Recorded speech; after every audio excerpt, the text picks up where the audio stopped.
Welcome to EPG Pathshala. I am Dr. Neeru Tandon, Associate Professor, Department of English, VSST College, Kanpur. It is paper 3rd, 19th century English literature. This is module 21, Charles Dickens, written by myself. Charles Dickens, a name associated with social reform. Charles Dickens, a name associated with the common people, who has taken social problems as his mission to write through his literature, just purge those evils from the society. There are two types: art for art's sake and art for society's sake. Charles Dickens stands for the second thing: art for society's sake, literature for society's sake. He used literature as a platform to eradicate evils from the society. He wanted to draw attention towards the social problems, especially related with child.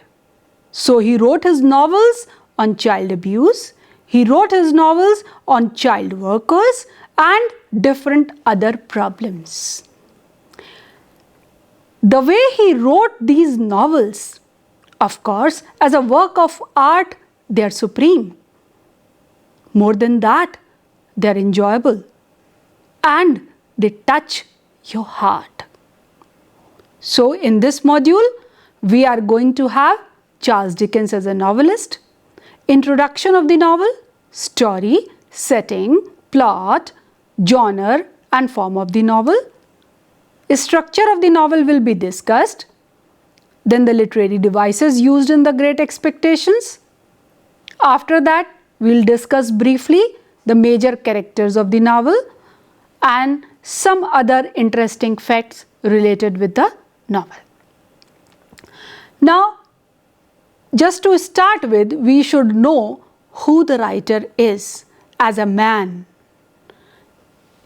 He was a great writer, but with a childhood that was stormed.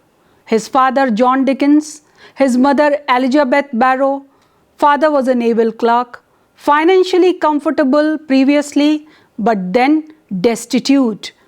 Parents were sent to prison and he was homeless. Charles, his complete name was Charles John Huffam Dickens. He was born on February 7th, 1812. It was during the Victorian era that Dickens crested the heights of fame and fortune, so much so that by the time of his death, he had become, and in many ways still remains, the second most famous Victorian after the Queen herself. Known widely as a versatile English writer, a novelist with a social cause, and a generalist with a reformative zeal, Charles Dickens became a synonym for English literature of the Victorian era. When Charles was just 12 years old, his father was sent to Detours prison, and due to this, Charles had to leave his studies. He had to start working as a child labor in a factory that handled blacking or shoe polish. The problems that he had suffered over there touched his heart, and that he narrated in his later novels. Dickens's time at the blacking warehouse influenced his later work of fiction. So, we find themes of child mistreatment, child abuse, child labor repeatedly throughout his fiction. On the strength of this success, Charles married Catherine Hogarth. They had some good relations previously, but later he realized that they are not meant for each other.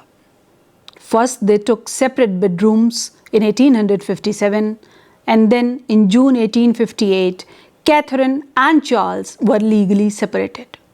He admitted, I quote his lines, he said, "Poor Catherine and I are not made for each other, and there is no help for it. It is not only that she makes me uneasy and unhappy, but that I make her so too, and much more so." Honest Dickens, he was separated from his wife, but in 1857, a middle-aged Charles Dickens began an adulterous affair with a teenager, Ellen Nellie Ternan, that would end only with his death. He contributed a series of impressions and sketches to other newspapers and magazines, signing some of them Boz, and his first book was published in 1836 as Sketches by Boz. Dickens could not manage with his wife Catherine, but he was a responsible husband. He was very much attached to Catherine's sister Mary, who died in his arms after a brief illness in 1837. He really did a good care of her. Her death is fictionalized as the death of little Nell in one of his novels. Dickens took a ring from Mary's lifeless finger, placed it on his own finger, where it remained until the day he died. Such was the effect of Mary's death on him that for the first time and the only time in his life, he found himself unable to write, and the next installment of Pickwick Papers and Oliver Twist failed. He wrote many books. Some important books by him: Oliver Twist, Old Curiosity Shop, Dombey and Son, David Copperfield, Bleak House, A Tale of Two Cities, and Great Expectations, made him what he is. Now let us discuss in detail a major novel by Charles Dickens, that is Great Expectations. It was first published in serial form in the publication All the Year Round. It has been adapted for stage and screen over 250 times. Pip, the narrator, is about 57 years old when he tells this story. The novel can be considered semi-autobiographical of Dickens, like much of his story is based on the experiences of his life and people. The title of this novel, Great Expectations, the title refers to Pip's great expectations. Pip is the hero of this novel, which are many-dimensional and ever-evolving. His great expectations arrive in the form of his fortune and are embodied in his dream of becoming a true gentleman. Now, although the novel is written in first person, the reader knows it well that Great Expectation is not an autobiography. It is autobiographical, but it is a work of fiction. There are characters, plot, protagonist, everything is there. So let us come to the story and the characters. We find the story in the voice of Pip, as he calls himself. The name is Philip. We find Pip as an orphan. Parents passed away, and Pip was raised by his sister and brother-in-law. Joe is a major character in the life of Pip. He is Pip's brother-in-law. He is blacksmith by profession, silent and kind-hearted man. Pip is an orphan and he meets Magwitch, who is a convict, and his life changes. Young Pip, who lives with his abusive sister and kind brother-in-law, Pip brings a convict food and a file to escape, but the convict is recaptured the next day. But even then, he was successful in leaving his mark on his mind. Upon his uncle's request, Pip visits a wealthy Miss Havisham and falls in love at first sight, with her adopted daughter Estella. Pip, financed by Miss Havisham, becomes a blacksmith apprentice but wishes to be a gentleman. so as to win over Estella. That was the expectation, and this expectation was great. A mysterious benefactor fulfills his wishes. Pip goes to London and spends beyond his means.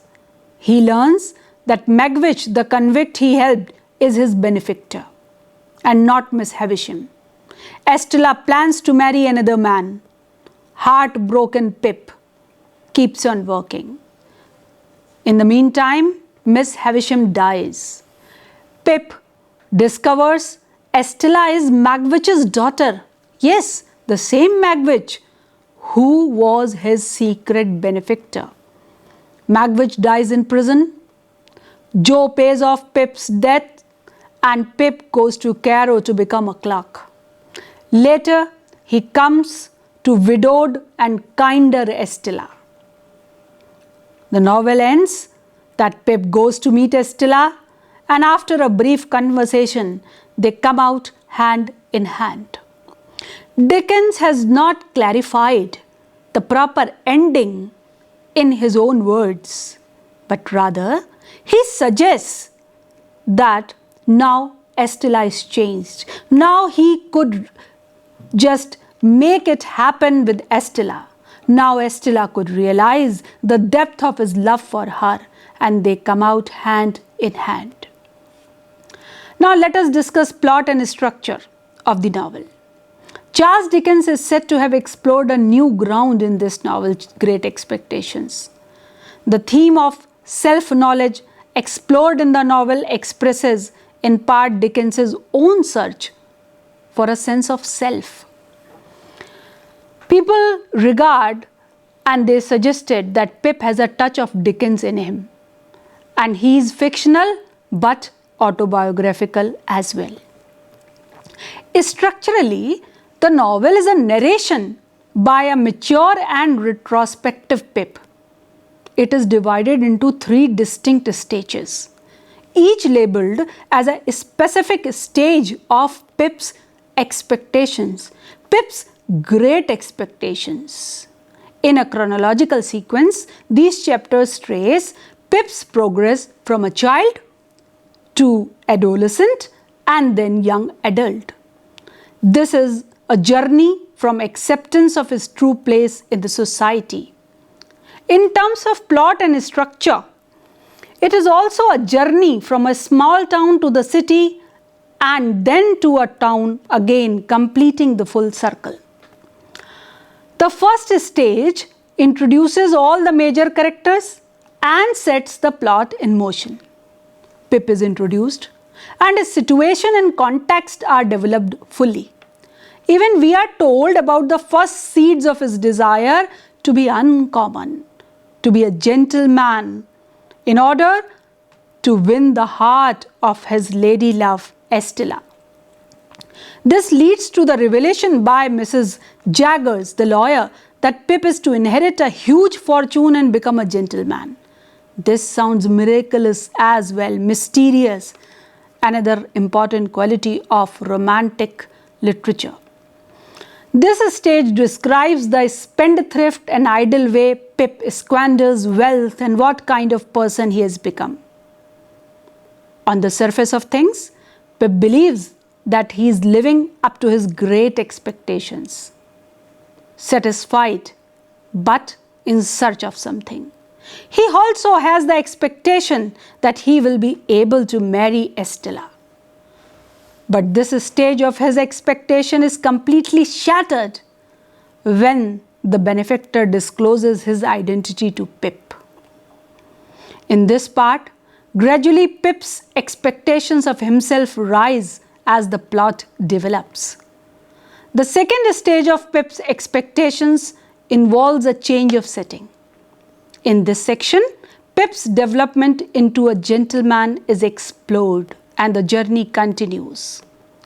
The third stage of Pip's expectations explores the complete collapse of Pip's great expectations, making him realize how false are these expectations.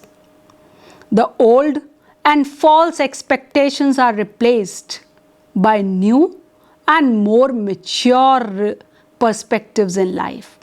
We see in him developing a sense of respectability and responsibility. The novel, though divided into these three stages, yet further we can divide into episodic chapters due to the publication of the novel in the serial form.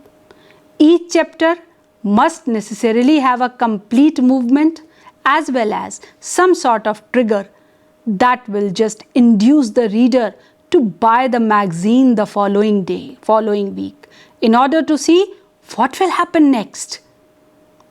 So, in this novel, Charles Dickens has concentrated on various important themes.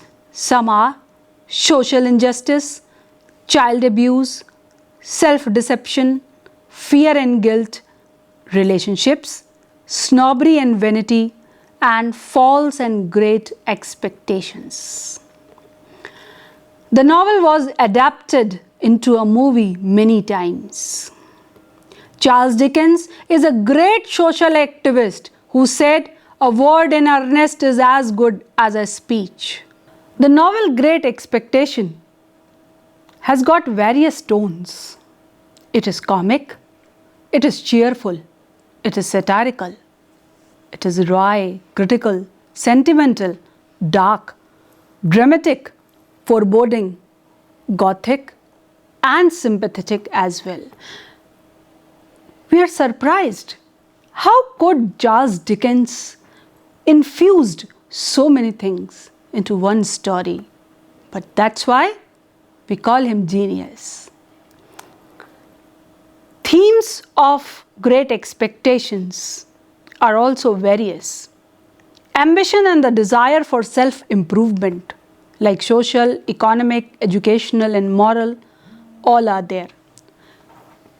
Guilt, criminality, and innocence can be taken as themes. The growth from childhood to adulthood, the importance of affection, loyalty, and sympathy over social advancement and class superiority, the difficulty of maintaining superficial, moral, and social categories in a constantly changing world. That is again a theme taken by Charles Dickens. Dickens has used various motifs like crime and criminality, disappointed expectations, the connection between weather or atmosphere and dramatic events. He has used symbols like stopped clocks at her house symbolizes Miss Havisham's attempt to stop time. Many objects relating to crime and guilt like gallows, prison, handcuff, policemen, lawyers, court, convicts, chains, files, frequently they appear. They symbolize the theme of guilt and innocence. Now there is ambiguity also, and simply good nature is also present. We find that Charles Dickens, after using motifs and symbols, just concentrates on character delineation as well. To sum up, let's consider Great Expectations at a glance. We are introduced to young Pip, who lives with his abusive sister, and kind-hearted brother-in-law, Mr. Joe, who helps him. He comes in contact with a convict and he helps him. That convict escapes from there, but later on caught by the police. Pip becomes a blacksmith's apprentice but wishes to be a gentleman so that he can marry Estella, the love of his life and the adopted daughter of Miss Havisham. A mysterious benefactor grants him all his wishes. Pip goes to London to become a gentleman. Then he comes to know that his secret benefactor is Magwitch, the same convict. And later on, he proves to be a father of Estella as well. Estella plans to marry another man. Miss Havisham dies. Pip discovers Estella is Magwitch's daughter. Magwitch also dies in prison. Joe pays off Pip's debts and he becomes a clerk. Later he reconnects with the widower Estella and he believes that they are united forever. I will like to give some comments of critics about this novel. Very important is a comment by David Cecil. I quote his lines. Dickens is the most representative of Victorian novelists. Some will contend that he is also the greatest. No doubt, he lacks the profundity of George Eliot, the consuming passion of the Bronte sister, yet he surpasses them all in his basic humanity and an amazingly fecund imagination. Indeed, Dickens was not of his country alone, but of the entire world. Unquote. Charles Dickens' message to all: never break four things in your life, that is trust, relation, promise and heart, because when they break, they don't make noise but pains a lot. Another message that I always try to imbibe, he said, the most important thing in life is to stop saying I wish and start saying I will. Thank you. For further discussion and more details, please consult EPG Pathshala text and other things. Thank you.